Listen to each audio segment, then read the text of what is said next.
Shalom, giving all honor, all praise, and all glory to Yahweh, Ba'ashem, Yahushai, Ba'ashem, Arachakwadash. Double honors to the elder apostles and bishops of the great millstone that rule well. And peace, blessings, and salutations to the hopeful elect tabernacle of David that are scattered abroad across the four winds of the earth. Now, judgment is such a beautiful thing. You know, when we see judgment, we rejoice, especially when it's being done to those, who don't show any mercy, no compassion. Sometimes when you're merciless, judgment can be merciless towards you. And these devils, these rats over in our land, they've shown mercy to no one. All right. They've been, very vengeful. They've been very diabolical, with their courses of actions against humanity, if you will. And now that we in the final stages of Esau being brought down, the Most High is starting to open up on his judgments. All right, and we're only seeing the beginning of it. Now, in the land of Israel right now, they're going through an unprecedented wildfire. This is something that the land ain't seen in quite some time. And of course, you got the rats, they're already blaming this whole thing on the so-called Arabs, the so-called Palestinians. You're gonna blame nature, or better yet, you're gonna blame the judgment from the Most High, who you call Hashem, right? You're gonna blame that on the so-called Arabs. Typical, and that's why they're facing judgment. Now, real quick, let me grab a script. Let's go to Job 34, and I'm going to start at the 11th verse. Let me get it in the NLT. And it says, he repays people according to their deeds. He treats people as they deserve. Truly, the Most High will not do wrong. The Almighty will not twist justice. All right. And like I said, this is just the beginning, all right, of the Most High's fiery wrath. All right, this is just a little taste. Now, what they won't tell you in the media is what's really responsible for these wildfires and how it got out of control. They're going to say that the Arabs did it. They probably, using this as a means to, ramp up further persecution, upon them. But let's just say, they'll never take accountability for their own actions. They always have to shift blame and play victim. This is what they've been doing since the beginning. They're professional victim villains. When the Most High judge them, they'll pin that judgment on a group of people. So let me play this little news clip, all right, just so you can see how devastating it is. Mind you, this is supposed to be during the month that they celebrate their Independence Day, Jerusalem Independence Day. All right, going back to 1948. And that was when they was brought into the land, via the Rothschilds, the British government, the international bankers, their military. And when they got up in there, they started to eject the people that were already there up out of there. All right. And of course, they did it forcibly. We read Micah 2 in verse 2. They covet fields, they're taken by violence. And this is what they've done throughout history. And this is why, the world at this point, after all the deeds that's been done, the world is sick of them. So you better believe the world is rejoicing over this, and this is just the beginning. All right. So anyway, let's play this real quick.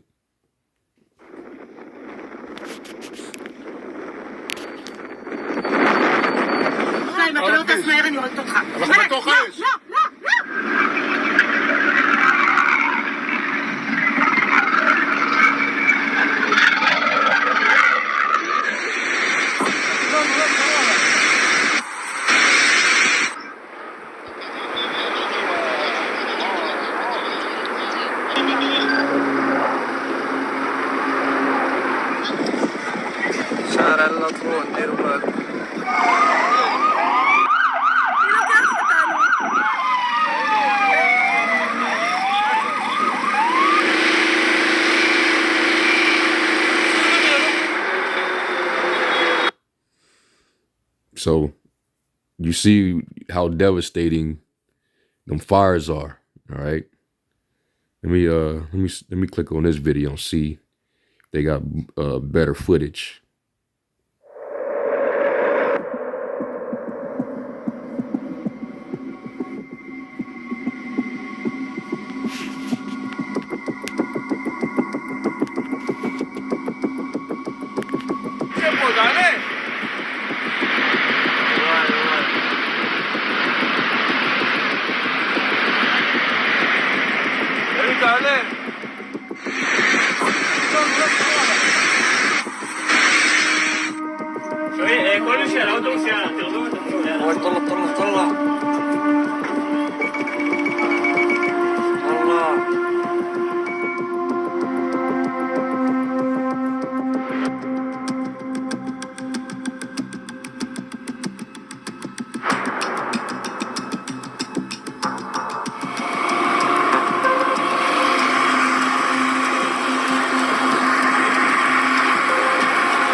פשוט שילוב של חורף מאוד יבש, של מזג אוויר חם ויבש, הקרקע יבשה, הרבה מאוד הסביעה, ומשטר רוחות מאוד חריף, זאת אומרת רוחות מאוד מאוד חזקות, ובעיקר רוחות שמשנות את הכיוון שלהן תוך כדי מהלך השריפה.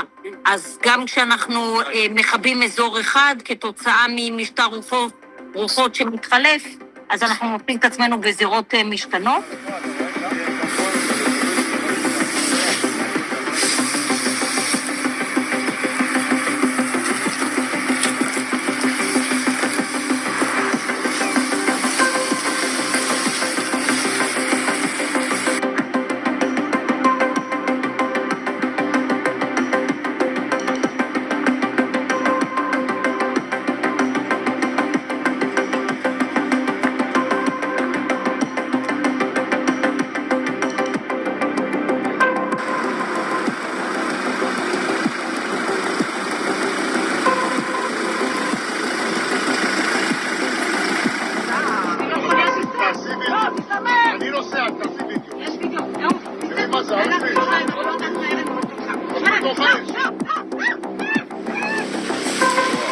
האש משתנה, תיזהרו.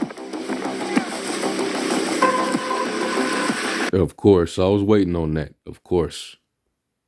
So they're blaming people for starting the fires. So it has nothing to do with nature. It has nothing to do with the Most High's judgment.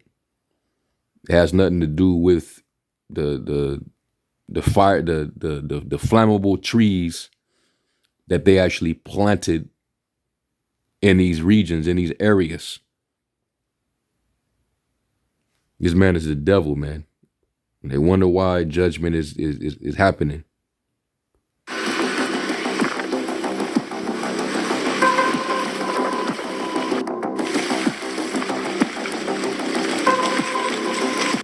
Of course, so they just gonna suspect, and they don't believe that the Most High would ever do evil against these rats. No, the land been suffering a rodent problem for quite some time, for a long time. All right. So there's just the beginning to send a message to you. Okay. And let me get another precept. Let me get Nahum chapter 1 and verse 3. And it says, the Lord is slow to get angry, but his power is great, and he never lets the guilty go unpunished. He displays his power in the whirlwind and the storm, gusty winds. The billowing clouds are the dust beneath his feet. Let me get this real quick. This is Psalms 83, starting at verse 13. And it says, "O my power, scatter them like tumbleweed, like chaff before the wind. As a fire burns a forest, and as a flame sets mountains ablaze, chase them with your fierce storm, terrify them with your tempest, utterly disgrace them until they submit to your name, O Yahweh. Let them be ashamed and terrified forever. Let them die in disgrace. They will learn that you alone are called Yahweh, that you alone are the Most High, supreme over all the earth." And I wanted to definitely read all the way down. All right, this is some good verses, especially applied towards this situation. All right, and that's literally what the Lord is doing. He got them shook up over there. They scattering, they evacuating. A lot of settlements is on fire. A lot of people had to evacuate, get away. The Lord had that shit burned down, man. Using those winds.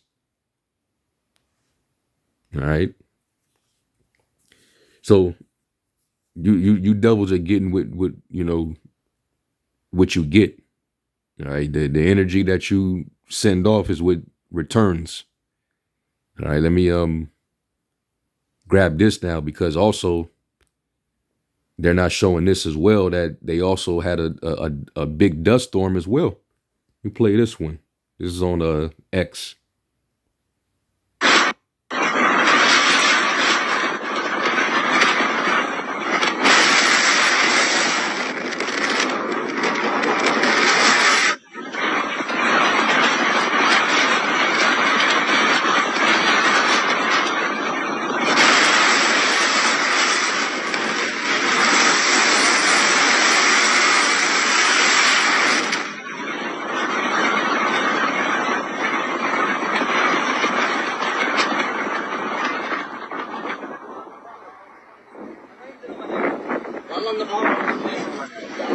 Yeah, that's pretty massive.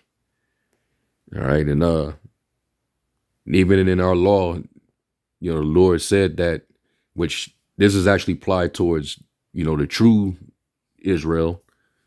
But since they occupy our land and been masquerading, as the Lord's chosen, well, they got to deal with the consequences of being in our land and perpetrating as the people while they're over there desecrating the land, doing, very dishonorable deeds in the Holy Land.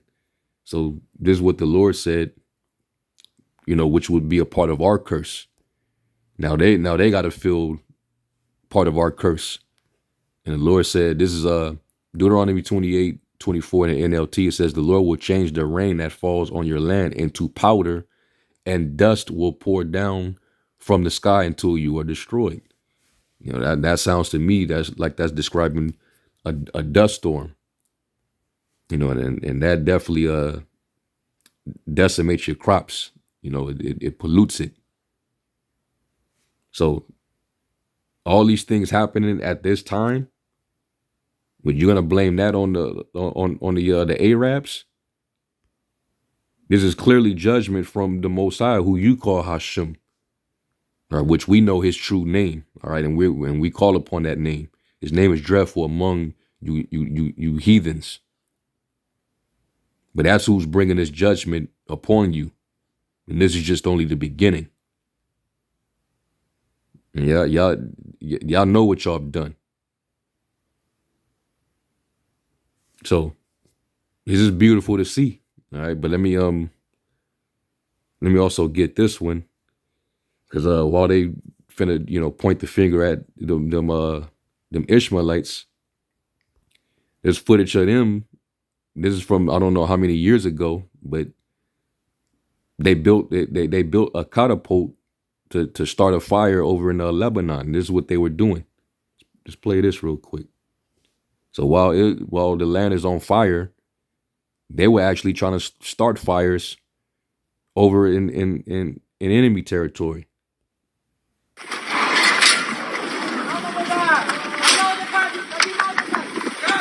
See that?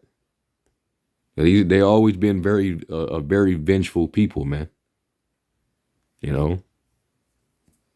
But everybody's supposed to look to them, for wisdom. They're supposed to be the light that the nations seek to. They supposed to be a light to the nations. Come on, man.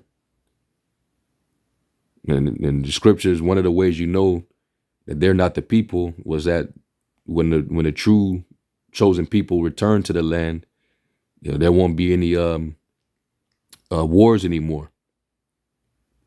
It wouldn't be all this commotion. It wouldn't be wars. It wouldn't be all these protests. You wouldn't be fighting these proxy wars. None of this would be going on. You wouldn't be getting help from Babylon the Great. So this is nothing but the beginning of the Most High's wrath on Esau, Edom. Better known in the Greek when you read it in the scriptures as Idumea. All right.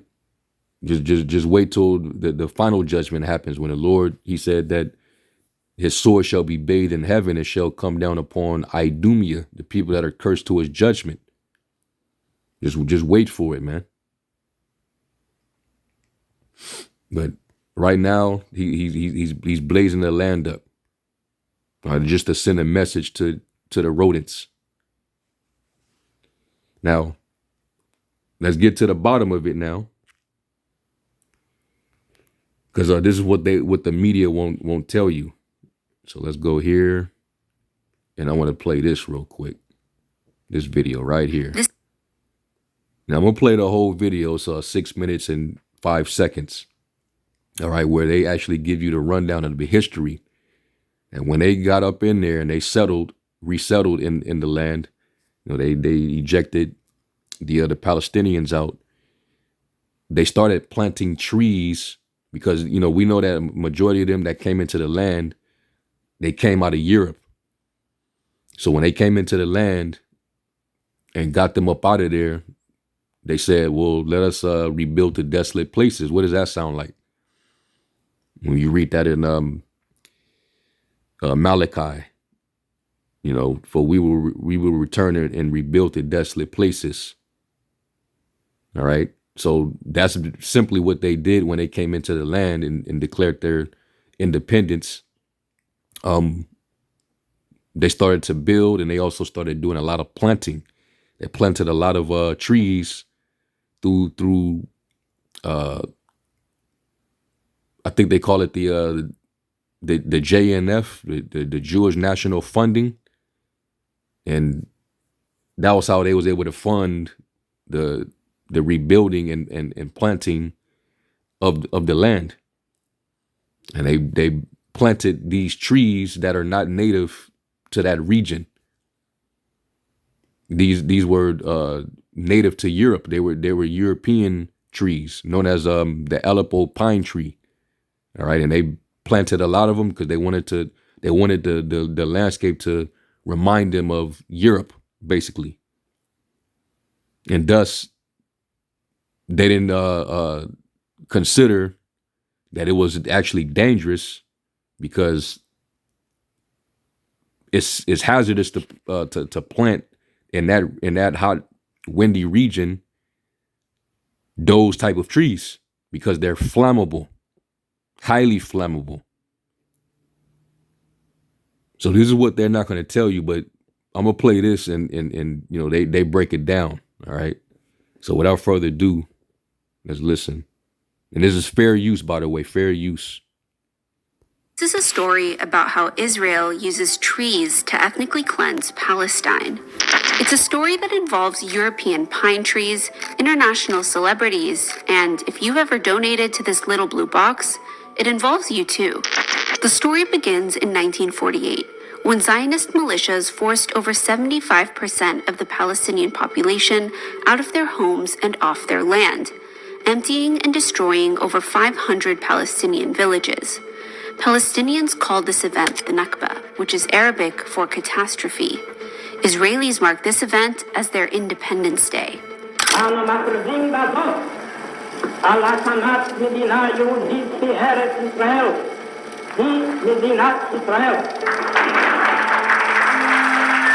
Shortly after the State of Israel was created, the state seized and illegally annexed over 240,000 acres of land and property that was classified as abandoned after its Palestinian owners were forced out and barred from returning.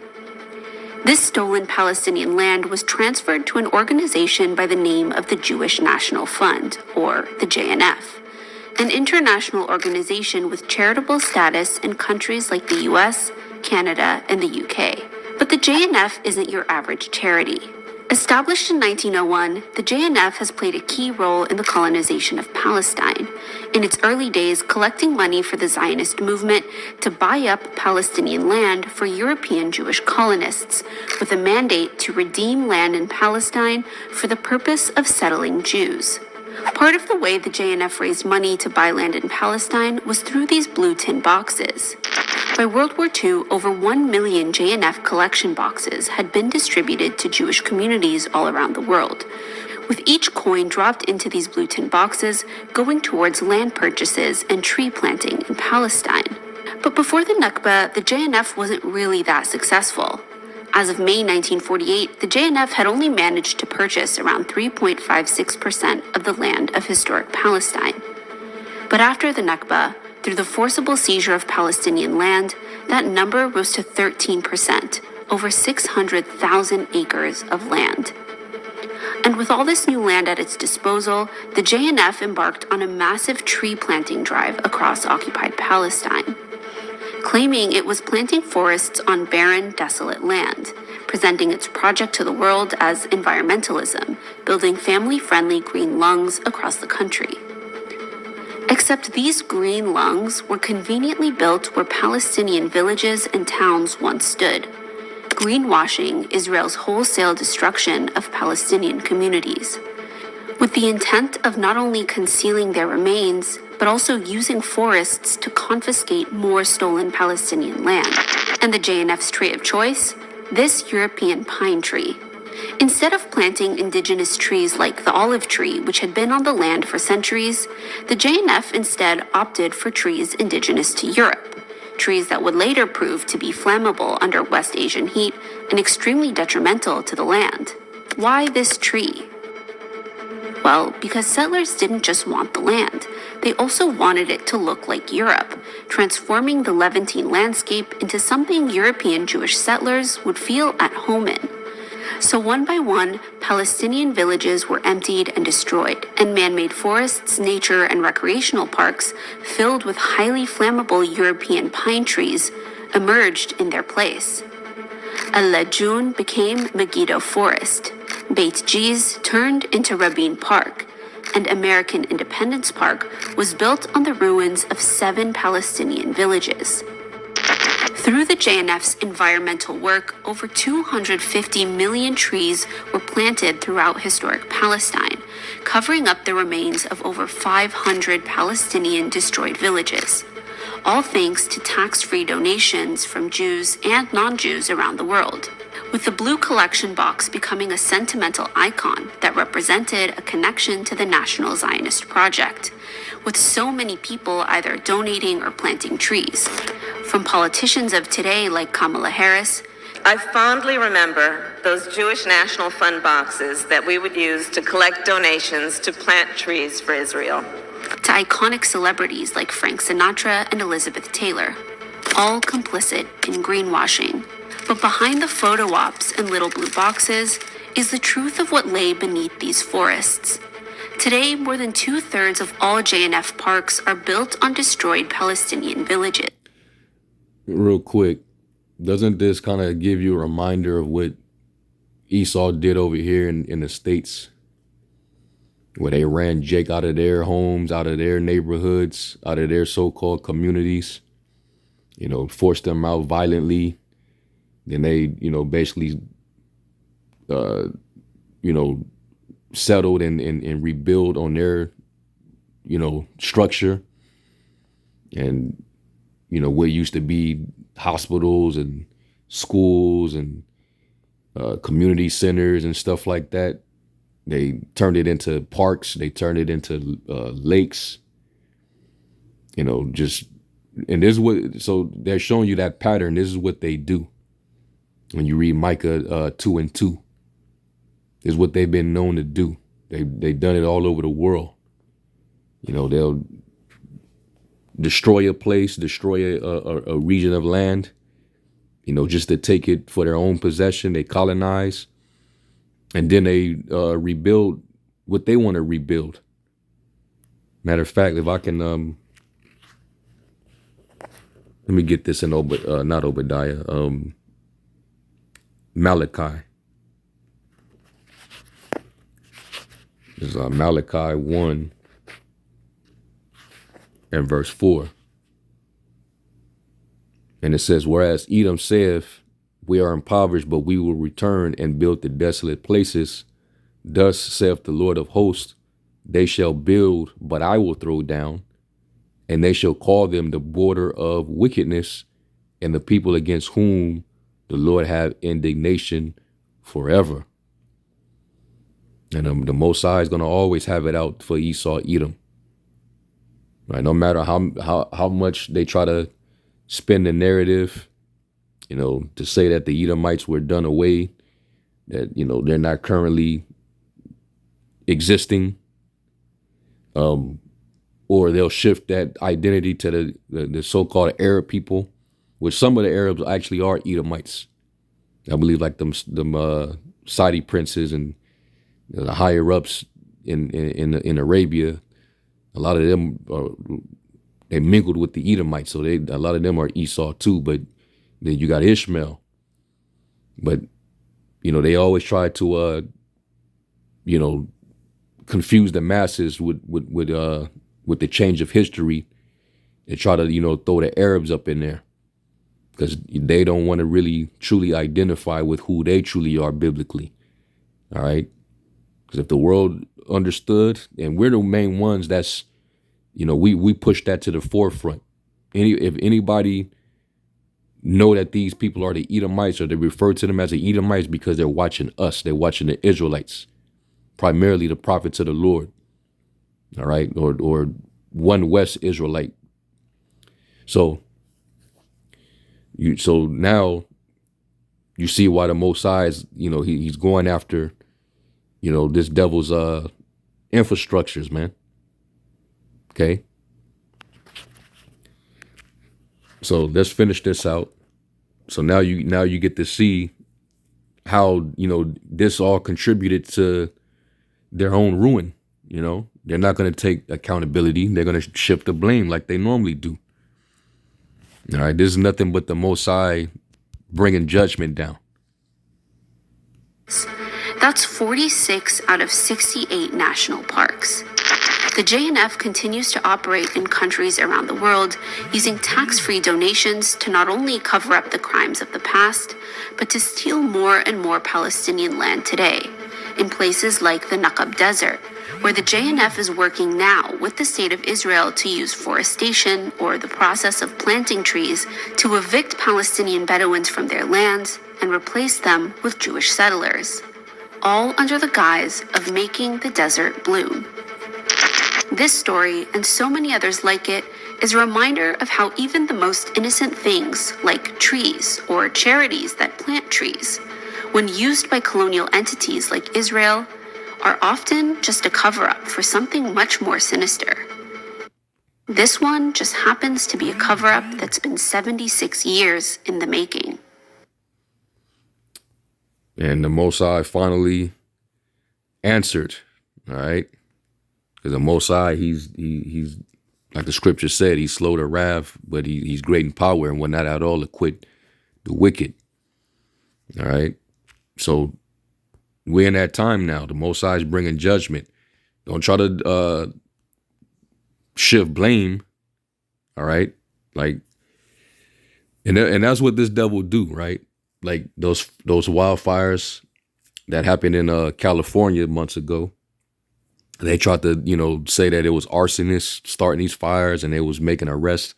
And it was shifting the blame on the Latin tribes, the Northern Kingdom, right? Saying that, you got people starting fires. You got people running into these neighborhoods that was predominantly inhabited by Edomites, rich, wealthy Edomites and celebrities. They was losing their homes and they was, they wanted the world to feel sympathy for them.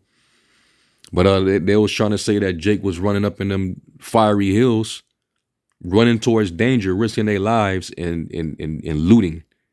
They were committing burglaries and trying to take things. Like, why would you do that? Who's going to risk their life and run up a hill or into a neighborhood that's literally on fire? Like you can't even breathe the air over there, but they're gonna be running over there.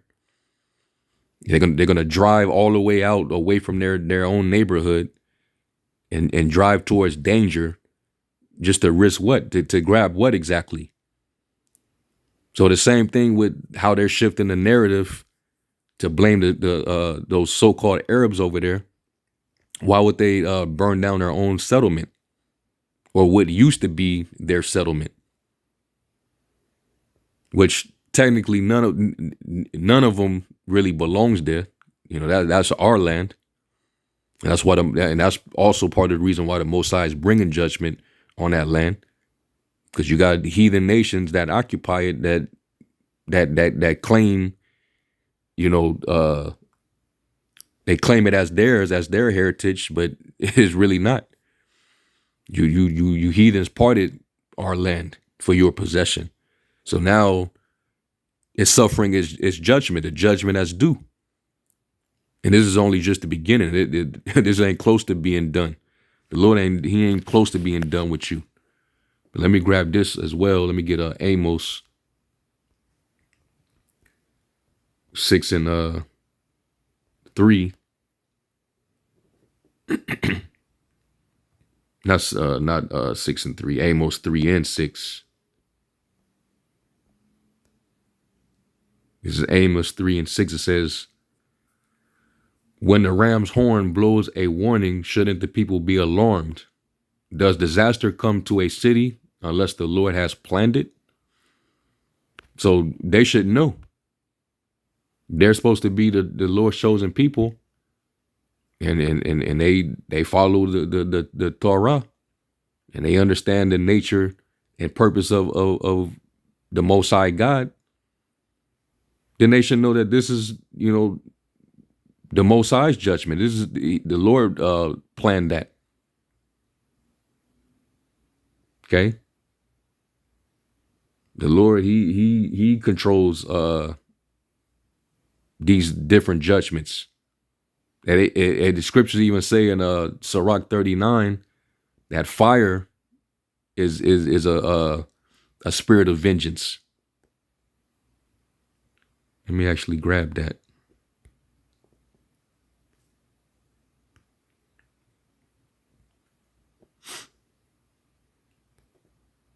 Is Sirach.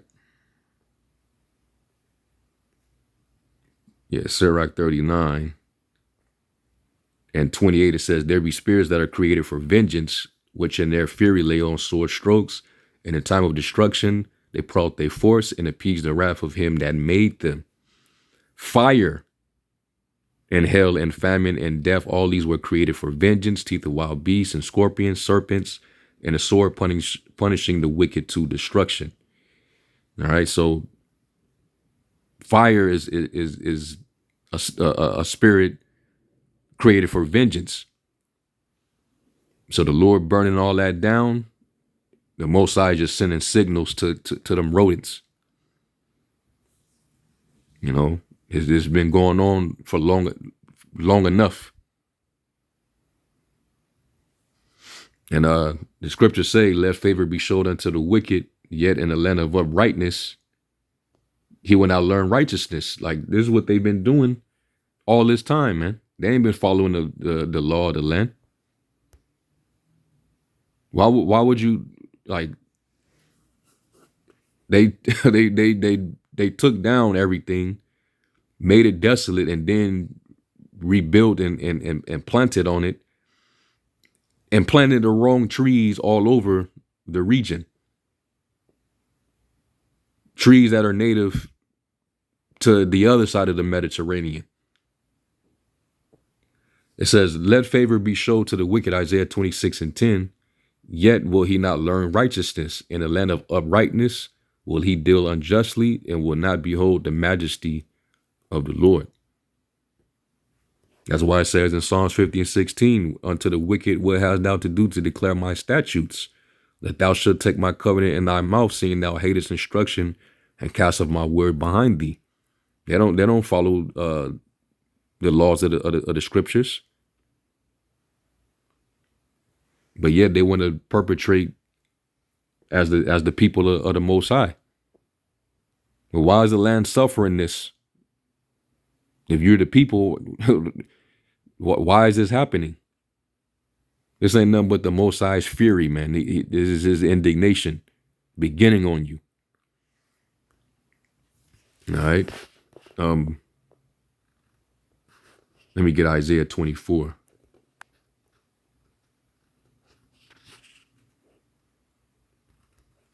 There's Isaiah 24 and 4 in the NLT. It says, the earth mourns and dries up, and the crops waste away and wither. Even the greatest people on earth waste away. The earth suffers for the sins of its people. For they have twisted the Most High's instructions, especially the wicked. They cast it right behind him. Violated his laws and broken his everlasting covenant. Therefore, a curse consumes the earth. And this is what we're seeing. All right, because the earth is sick of the inhabitants. This is especially the rulers. All right, it says its people must pay the price for their sin, especially them over there. They are destroyed by fire, and only a few are left alive. And that's gonna happen later down the line. All right, so. Hey, call Allah Yahweh Shem Yahweh Shai, man. We rejoice when we see these type of judgments. All right, they're suffering the largest fires in history. Okay, so the Most High is definitely he's showing the tokens. He's getting ready to. The Lord's getting ready to roll.